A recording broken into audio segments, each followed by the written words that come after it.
السلام علیکم، میں ہوں عامر خاکوانی۔ اپنے فیس بک اور یوٹیوب چینل میں آپ کا خیر مقدم۔ آج کی ویلاگ میں ہم بتائیں گے کہ تحریک انصاف کی جو 3 خواتین رہنماؤں نے استحکام پاکستان پارٹی کیوں جوائن کیا ہے، ان کو ادھر اس پارٹی کی طرف کیوں بھیجا جا رہا ہے، اس کے پیچھے کیا ہو رہا ہے، اور فواد چودھری صاحب کی عالیہ نے ایک جرنلسٹ کو ایک ٹویٹ پر ایک جواب دیا ہے، ایک دلچسپ بات ہے، وہ بھی بتاتے ہیں۔ اور شیخ رشید صاحب اچانک ہسپتال کیسے پہنچ گئے، کیا ان کو واقعی دل کی تکلیف ہے یا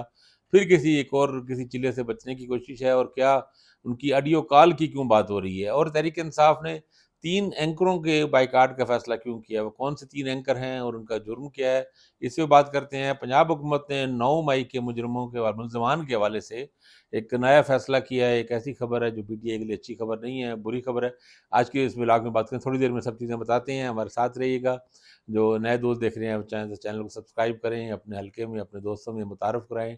اپنا فیڈ بیک دیا کریں، اپنے کمنٹس دیں، میں سب کی کوشش کرتا ہوں جواب دوں۔ کل تحریک انصاف کی 3 خواتین رہنماؤں نے، خاص طور جن میں اندلیب عباس بہت امپورٹنٹ ہیں، سیکٹری اطلاعات رہی ہیں بڑا عرصہ اور بہت ووکل تھیں، عمران خان کی بڑی نظریاتی ساتھی سمجھی جاتی ہیں، اور وہ انہوں نے بڑا ہر جگہ بڑا دفاع کرتی تھیں، مختلف چینلز میں بڑا زور شور سے دفاع کرتی تھیں وہ بھی، اور ساتھ سعدیہ سہیل ان کی جو دوسری رہنما تھی، ایم پی رہی ہیں، یہ بھی کافی ووکل کافی ایکٹیو خاتون تھی، اور سمیرہ بخاری بھی ایم پی رہی ہیں۔ یہ تحریک انصاف کی ایک پرانی ساتھی تھی، سلیم بخاری ان کی عمران خان کے پرانے یعنی جو ایک ریئل تحریک انصاف تھی اس زمانے سے ان کے ساتھ تھیں، ان کا انتقال ہو گیا تو ان کے بعد ان کی صاحبزادی سمیرہ بخاری کو پارٹی میں اچھی جگہ آگے دی، عمران خان آگے لے کر آئے اور ان کو خواتین کی مخصوص نشستوں سے ایم پی بھی بنی۔ ان تینوں نے کل استحکام پاکستان پارٹی جہانگیر ترین کی پارٹی کو جوائن کیا۔ فردوس عاشق وان وہاں موجود تھی، انہوں نے ان کے لیے اپنے خاص انداز میں کچھ الفاظ بھی استعمال کیے۔ اب سوال یہ ہے، کل اس سے اس پہ بحث ہے کہ یہ لوگ استحکام پاکستان پارٹی کیوں جا رہے ہیں۔ خاص طور پہ اندلیب عباس کا اس لیے اہم ہے کہ اندلیب عباس پہ وہی الزامات ہیں جو ڈاکٹر یاسمین راشد پہ تھے اور خدیجہ شاہ پہ تھے، کیونکہ یہ کہا جاتا ہے یہ تینوں 9 مئی کے موقع پہ کور کمانڈر ہاؤس کے باہر تھے، جسے جناح ہاؤس کہتے ہیں، اور کہا جاتا ہے کہ خدیجہ شاہ کی گاڑی ہی میں اندلیب عباس ہی موجود تھی، اس کی اوپن جس طرح گاڑی ہوتی ہے اس کی چھت پہ پیچھے وہ کھڑی تھی یہ بھی۔ تو ایک ہی جرم میں، ایک الزام میں 2 جو ہیں وہ خواتین وہ جیل میں ہیں، ان کی ضمانت نہیں ہو رہی، ضمانت ہوتی ہے تو پھر پکڑ لیا جاتا ہے، اس طرح خدیجہ شاہ کو پکڑا گیا ہے، اور اندلیب عباس آپ دیکھیں اس دوران پوری خاموش رہی ہیں، اور اب وہ دھل گئے ہیں، ان کے سارے گناہ اور الزامات سارے دھل گئے ہیں اور استحکام پاکستان پارٹی میں شامل ہونے سے۔ اچھا، اس طرح سعدیہ سہیل پہ اور سمیرہ بخاری ان پہ بھی الزامات ہیں، ان پہ بھی کیسز پرچے ہیں، تو وہ سارے پرچے کیوں کہاں گئے، کیا بنا ان کا، اس پہ کافی ایک بحث اور وہ ایک چل رہی ہے۔ ظاہر ہے ہم سب جانتے ہیں کہ ایسا کیوں ہو رہا ہے کہ وہ جہانگیر ترین وہ سارے دھل رہے ہیں، یہ بالکل ڈرائی کلین ہو رہے ہیں۔ اچھا، صابر شاکر نے، وہ جو جرنلسٹ تھے وہ صابر شاکر تھے، انہوں نے ٹویٹ کیا کہ دیکھیں 9 مئی کے الزامات دھل گئے، جس طرح کی بات کی۔ اس پہ فواد چودھری صاحب کی اہلیہ ہبہ فواد چودھری جو ہے انہوں نے جوابی ٹویٹ کیا کہ اور کیا کرے دلیپ عباس، اور آپ کے پاس کوئی اگر بہتر تجویز ہو تو بتائیں۔ اچھا، یہ پہلے ہی بھی خاتون ان کی پہلے انہوں نے ٹویٹ 1-2 بار ایسے کیے تھے جس سے بے بسی کا اثار ہوتا تھا فواد چودھری صاحب کے پارٹی چھوڑنے کے بعد سے۔ تو اب تو انہوں نے بالکل ہی واضح کہا کہ نہیں، اور کیا آپشن ہی کو نہیں چھوڑی گئی تو اور کیا ہو۔ اب اس میں کہا جا سکتا ہے، کہنے کو تو ہے کہ آپشن تو موجود ہیں، مطلب ڈاکٹر شیریں مزاری بھی تو ایک آپشن ہے نا، وہ سیاست سے وہ چھوڑ کے وہ گھروں کے الگ ہو کے بیٹھ گئی ہیں، پالیٹکس ہی چھوڑ دی انہوں نے۔ اب پالیٹکس آپ پی ٹی آئی چھوڑ کے اگر جہانگیر ترین کی پارٹی میں جا رہی ہیں، جو کہ خالصتاً اس وقت پرو اسٹیبلشمنٹ اور اسٹیبلشمنٹ کی پروردہ پارٹی کی طرح کی کہا جا رہا ہے اسے، تو آپ تو اس کا مطلب ہے آپ ایک خاص رول ادا کرنے جا رہی ہے نا، تو الٹیمیٹلی وہ پی ٹی آئی کے خلاف استعمال ہوگی۔ تو آپ کے پاس آپشن تو موجود ہوتی ہے، ایسا تو نہیں کہ کبھی آپشن کبھی نہ ہو۔ تو خیر،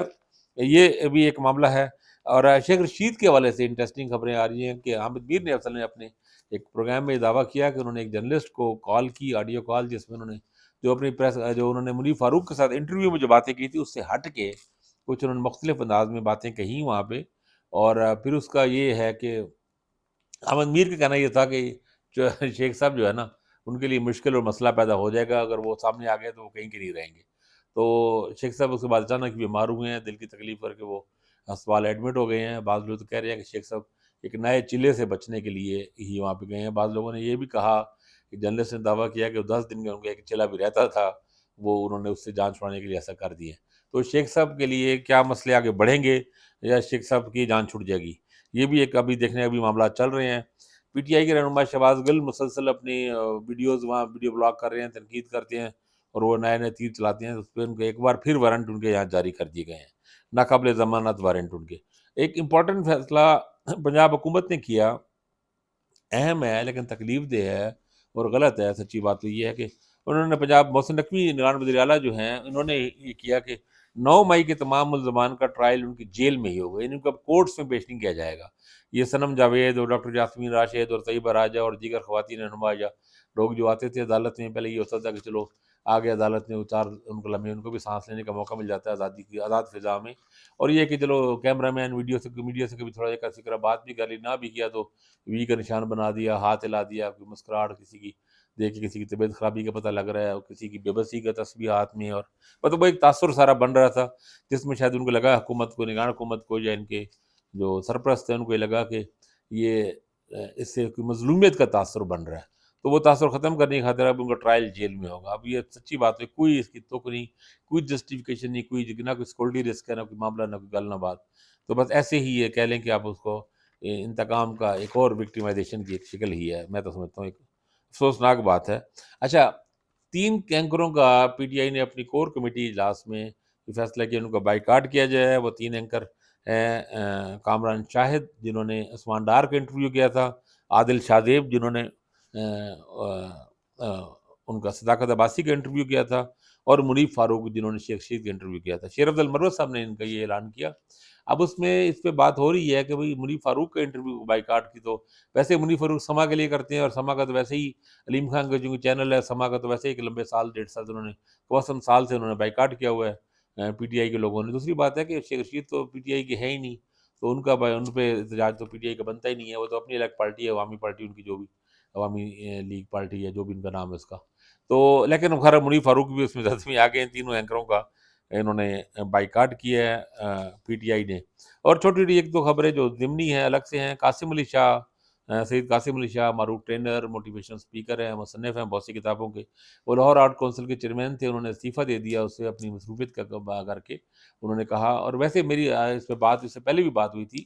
قاسم علی شاہ صاحب سے، تو قاسم علی شاہ کہنا تھا کہ یہ بالکل ایک رسمی سیٹ ہے، کوئی اختیار ہی نہیں ہے، کوئی فنڈز ہی نہیں ہے، کچھ کرنے کے لیے کچھ ہے ہی نہیں۔ وہ خاصی بے بس اور مایوس اپنے آپ کو فیل کر رہے تھے۔ ان کا خیال تھا کہ اس میں بس ایسے بس ایک آنر کی بات ہے، بس ایک چلو لاہور کونسل کا، لیکن اس میں کوئی ہے نہیں، سارا کچھ ڈائریکٹر کے پاس ہے، اور کہتے ہیں فنڈز ہمارے پاس، ہم یعنی سوسائٹی کونسل چلانے کے لیے بھی فنڈز نہیں ہوتے، تو اس میں جو بھی آتا ہے وہی کہتا ہے کہ ہال سستا دے دیں یا ہال فری دے دیں، تو کہاں سے دیں ہم؟ یہی تو تھوڑی بہت انکم جو ہے وہ ہال کے ذریعے آتی ہے۔ تو وہ جس طرح کرنا چاہ رہے تھے ان کے پاس اس طرح کی اسپیس نہیں تھی۔ اور قاسم علی شاہ کی اس میں یہ اہم بات ہے، کیونکہ قاسم علی شاہ کے والے سے ایک تاثر تھا کہ یہ پی ٹی آئی کے خلاف کوئی کمپین چلا رہے ہیں، یا عمران خان کے خلاف انہوں نے انٹرویوز وغیرہ کیے تھے، اور کنٹروورسی بنی تھی کافی، تو اور پھر آرٹ کونسل کے چیئرمین بن گئے تھے، تو بعض لوگوں کا خیال تھا کہ یہ اس کو بھی استعمال کریں گے سیاسی، لیکن ثابت ہوا کہ ایسا نہیں ہوا۔ قاسم علی شاہ پہ وہ الزامات غلط تھے، قاسم علی شاہ کا رول اس معاملے میں بہتر ہوا۔ گورنمنٹ کالج کے جو پرنسپل تھے گورنمنٹ کالج یونیورسٹی کے ڈاکٹر اسکر زیدی، وہ بھی ریٹائر ہوئے ہیں، یہ بڑے کنٹروورشل رہے ہیں، بڑے الزامات اور تنقید بھی ہوتی رہی ان پہ۔ عمران خان کو نے تو بلایا تھا، اور پھر مریم نواز کو بلایا، اور پولیٹیکلی موٹیویٹڈ لگتے ہیں، یہ کافی ایمبیشیس تھے، اوور ایمبیشیس۔ ابھی بھی وہ کسی اور بھی یونیورسٹی کے وائس چانسلر بننے کی کوشش کریں گے یقیناً، پنجاب یونیورسٹی کی بھی یا اور جگہوں پہ، ایسا نہیں کہ زیدی صاحب گھر بیٹھ جائیں گے سکون سے۔ تو بعض لوگوں نے اس پہ تنقید کی عقل میں کہ دیکھا، ایک ہمارے ایک جرنلسٹ دوست ہیں، انہوں نے کہا کہ جہاں پہ جنرل باجوہ جیسے لوگ اور ثاقب نثار جیسے لوگ جو ایک ایوریج لوگ ہیں، وہ اتنے ہزاروں کے سربراہ بنتے رہے ہیں، تو وہاں پہ پھر گورنمنٹ کالج یونیورسٹی کے لیے بھی ڈاکٹر اسکر زیدی جیسے میڈیاکر ہی سامنے آئیں گے نا۔ تو خیر ڈاکٹر صاحب نے بھی اپنی نیند ختم کر لی، اور وہ بھی جا رہے ہیں خیر سے۔ تو یہ 3 4 5 مختلف چیزیں تھیں۔ اب میں اگلے نواز شریف صاحب کے والے سے کچھ چیزیں ہیں، لیکن وہ الگ سے میں بلاگ کروں گا۔ اپنا خیال رکھیے گا، اللہ حافظ۔